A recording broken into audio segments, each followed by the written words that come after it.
বর্তমানে বাংলাদেশে এবং বিশ্বে অন্যতম একটা বড় আলোচনার ব্যাপার তৈরি হয়েছে নোবেল বিজয়, শান্তিতে নোবেল বিজয় এবং নোবেল বিজয়ী।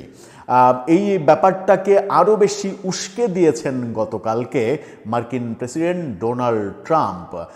তিনি যেভাবে উস্কে দিলেন তাতে নোবেল ব্যাপারটাই একটা বিতর্কিত পর্যায়ে চলে গেল। মানে নোবেল পাওয়া, নোবেল যিনি পেয়েছেন, নোবেল প্রাপক এবং নোবেল প্রাইজ, এই পুরো ব্যাপারটাতেই কি এক ধরনের সন্দেহ ঢুকে যাচ্ছে, কিংবা এই ব্যাপারটাকেই এক ধরনের কলঙ্কিত করার প্রয়াস বর্তমান বিশ্বে চলছে?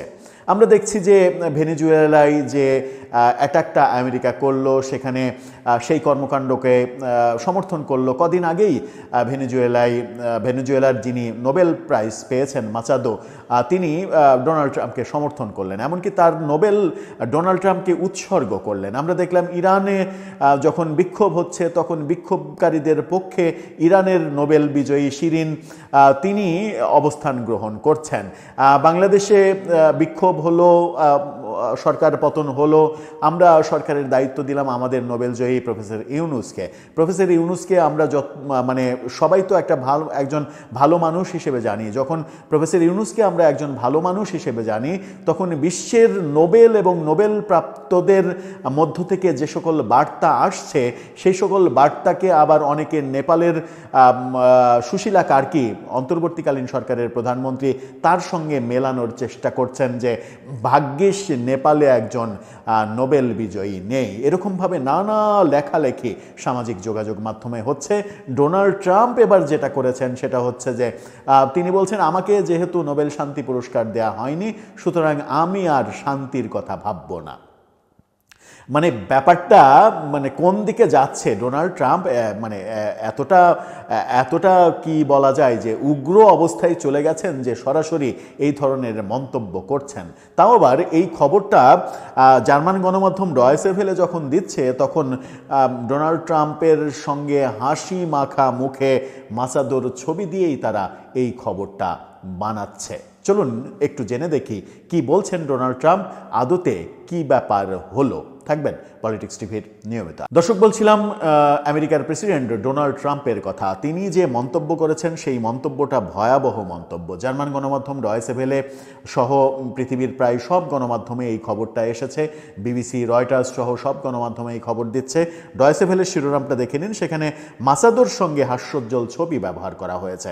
সেখানে বলা হচ্ছে, নোবেল না দেয়ায় শান্তি চিন্তায় আগ্রহ কম ট্রাম্পের। অর্থাৎ তাকে যেহেতু নোবেল দেওয়া হয়নি, সেহেতু তিনি আর ওই বিশ্বে শান্তি নিয়ে চিন্তা করতে চান না, অশান্তি নিয়ে তিনি চিন্তা করতে চান। কি বলা হচ্ছে? নরওয়ের প্রধানমন্ত্রী ইয়োনাস গার স্টোয়ারকে লেখা এক বার্তায়, অর্থাৎ ওই নরওয়ে যে এখান থেকে নোবেল দেয়া হয়, তার প্রধানমন্ত্রীকে লেখা বার্তায় ডোনাল্ড ট্রাম্প বলেছেন, 8টিরও বেশি যুদ্ধ বন্ধ করার জন্য আপনার দেশ আমাকে নোবেল শান্তি পুরস্কার না দেওয়ার সিদ্ধান্ত নেয় আমি আর শান্তি সম্পর্কে চিন্তা করার বাধ্যবাধকতা বোধ করি না। যদিও এটি সবসময়ই প্রাধান্য পাবে, তবে এখন আমি যুক্তরাষ্ট্রের জন্য কি ভালো এবং উপযুক্ত তা নিয়ে ভাবতে পারি। যদি তিনি বলছেন যদিও এটা সবসময় প্রাধান্য পাবে, অর্থাৎ নোবেলটা সবসময় প্রাধান্য পাবে, ওটা আমার মাথায় থাকবে, তারপরেও এখন আমি শুধুমাত্র যুক্তরাষ্ট্রের ভালোর জন্য করব, শান্তি নিয়ে আর কাজ করব না। ব্যাপারটা এরকম বার্তা যে অশান্তি হয়ে গেলেও আমার কিচ্ছু করার নাই। শনিবার ট্রাম্প বলেছেন, ন্যাটো সদস্য ডেনমার্কের কাছ থেকে গ্রিনল্যান্ড নিয়ে নেওয়ার প্রচেষ্টায় বাধা হয়ে দাঁড়ানো দেশগুলোর ওপরে শাস্তিমূলক শুল্ক আরোপের হুমকিও দিয়েছেন তিনি। শনিবার তিনি বলেছেন, যুক্তরাষ্ট্র গ্রিনল্যান্ড কেনার অনুমতি না পেলে ইইউ সদস্য Denmark, Sweden, France, Germany, Netherlands এবং ফিনল্যান্ডের ওপরে বর্ধিত শুল্ক আরোপ করা হবে। বর্ধিত এই শুল্ক 1 ফেব্রুয়ারি থেকে কার্যকর হতে পারে বলেও তিনি জানিয়ে দিয়েছেন সাফ। নরওয়ের নোবেল কমিটি 2025 সালের শান্তি পুরস্কার দেয় ভেনেজুয়েলার বিরোধী দলের নেতা মারিয়া করিনা মাচাদোকে। গত সপ্তাহে হোয়াইট হাউসের এক বৈঠকে ট্রাম্পকে তার পদক দিয়ে দেন মাচাদো। অর্থাৎ তার যে নোবেল পদক, সেই পদকই তিনি ডোনাল্ড ট্রাম্পকে দিয়ে দিয়েছেন। নোবেল কমিটি অবশ্য বলেছে, নোবেল পুরস্কার স্থানান্তর, ভাগাভাগি বা প্রত্যাহার করা যাবে না।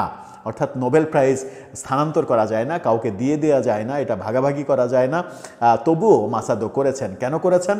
কারণ ভেনেজুয়েলার রাষ্ট্রপতিকে উঠিয়ে নিয়ে গেছেন ডোনাল্ড ট্রাম্প। এবার যদি ভেনেজুয়েলার রাষ্ট্রপতি হওয়া যায়, নোবেল শান্তি পুরস্কার তো পেলাম, এবার যদি দেশের রাষ্ট্রপতি কিংবা প্রধানমন্ত্রী হওয়া যায়, তাহলেই তো জীবনটা ধন্য হবে।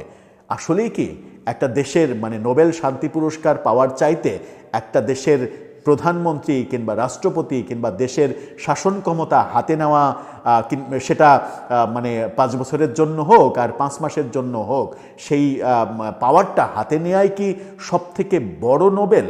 নোবেল শান্তি পুরস্কারের চাইতেও কি এটা অনেক বেশি গুরুত্বপূর্ণ এবং অনেক বেশি লাভজনক, যেটা মাসাদো প্রমাণ করতে চাইছেন?